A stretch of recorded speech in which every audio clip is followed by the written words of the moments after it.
Hello everyone. My name is Jethro Manza, a fourth year aeronautics student at the COP. Today I'm going to be presenting on a topic titled Ice Accretion and how ice deposits disrupt the boundary layer and trigger premature separation, therefore degrading the aircraft's performance. So allow me to define what ice accretion. Ice accretion is a term used in aero engineering as a slow, steady accumulation of ice particles or layers on the wing of an aircraft.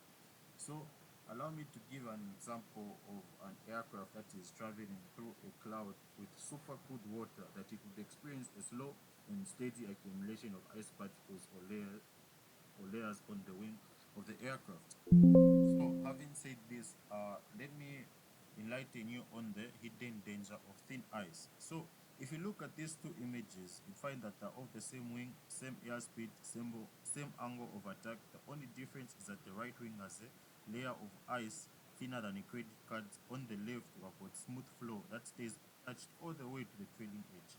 On the right, the flow breaks away right behind the leading edge, forming a massive chaotic wave. That's not a weight problem, that's a boundary layer problem. And today I will show you exactly how ice does this step by step. Here's our refresher on a clean boundary layer. Near the leading edge, the flow is laminar, smooth, orderly like sheets of paper sliding over each other. Further back, it transitions to turbulent, chaotic, and swirling. Now, here is the counterintuitive part. Turbulent flow is actually better at resisting separation. Why? Because the swirling motion mixes high speed air from the outer flow downward toward the surface. Look at the two velocity profiles on your right. You find that the turbulent one is much fuller, meaning that air moves faster right near the wall. That speed is momentum, and momentum is what pushes the flow uphill against the rising pressure. Without that momentum, flow gives up and separates. So, in this slide, I'm going to be explaining why ice acts like a sandpaper on the wing. So, if you look at the images below, here's what ice actually looks like up close. Ram ice on the left forms in cold, dry conditions. It's rough, white, and granular, like sandpaper. And on the right, we've got glaze ice. Glaze ice comes from freezing rain or super cold droplets. It's smoother but has these sharp cone-like shapes. What's a bad news if you look at the schematic below? Each tiny crystal creates its own little wake, a spinning eddy of slow air right behind it. Those wakes merge together and suddenly the entire layer of air next to the wing has lost its energy. Conveyor belt analog helps. Imagine a fast belt moving. Now glue gravel to it. The belt still moves, but the gravel slows down the layer right at the surface. That's exactly what ice does to the boundary layer. This slide shows how ice accretion forms on the wing, step by step. So step one, we see that ice adds roughness to the wing. Then moving on to step two, we see that near wall momentum drops. You can see the thin green layer getting thinner. Then step three, the boundary layer hits the adverse pressure gradient. That's the natural rise in pressure from the leading edge to the trailing edge. The CP curves on the left below tell the story. The clean wing has a deep suction peak and smooth recovery. The iced wing has a shallower peak and the pressure recovery starts early but then collapses. That collapse is separation. So moving on to the last stage, that is step four, we say that separation happens at the much lower angle of attack. Instead of stalling at 14 degrees, an ice wing can separate at just 6 to 8 degrees. That's 50% reduction, and the pilot gets almost no warning until the wing suddenly stalls. So what actually degrades? Four things. Firstly, we've got lift coefficient. That drops by 30 to 50% at the same angle. That means that you need a higher angle of attack just to stay level, bringing you closer to stall. Secondly, we have got drag coefficient, which can double or triple because of the wide turbulent wave. Thirdly, we have got the stall angle itself. It drops from 14 degrees down to maybe 7. And fourthly, and often overlooked, is the pit moment, which can change dramatically. The nose might drop without any pilot input. If you I take you back to the previous slides, you would see that separation often starts as a small stable bubble near the leading edge for a while. Nothing seems wrong, then suddenly the bubble bursts.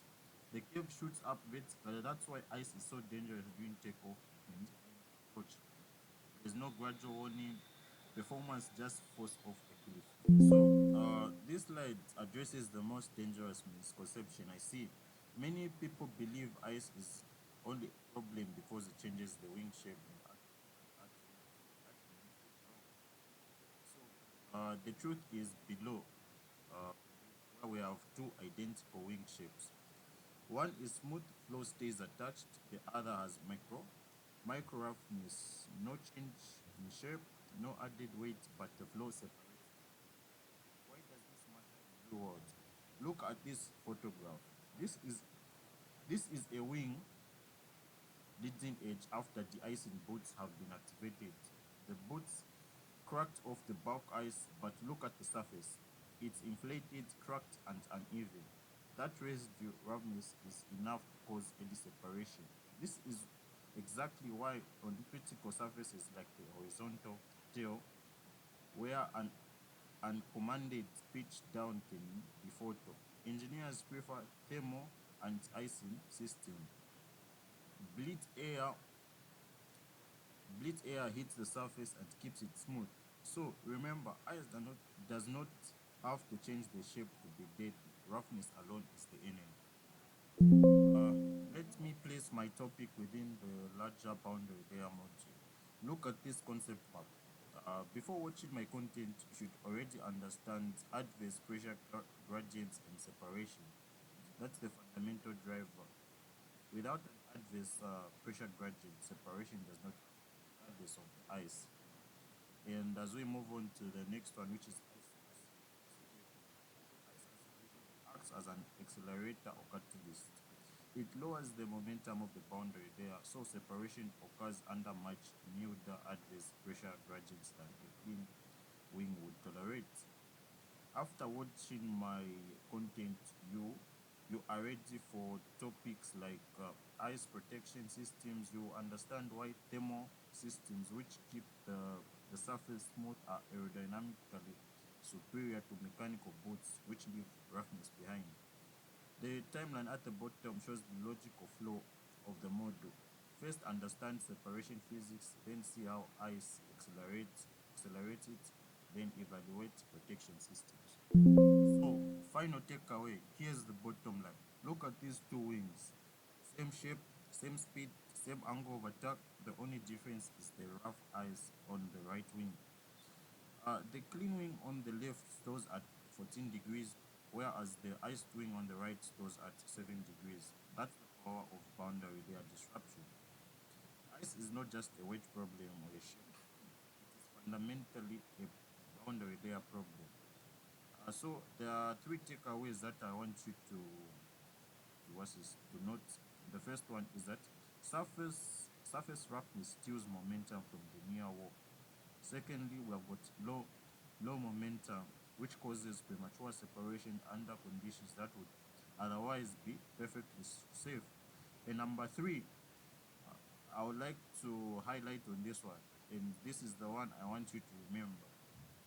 Respect the rough surface when you are walking out to pre-flight an aircraft. Don't just look for thick ice, run your finger along the leading edge. If it feels rough, that wing is already dangerous. Ice breaks the boundary layers back. Thank you very much. I'm happy to take your questions.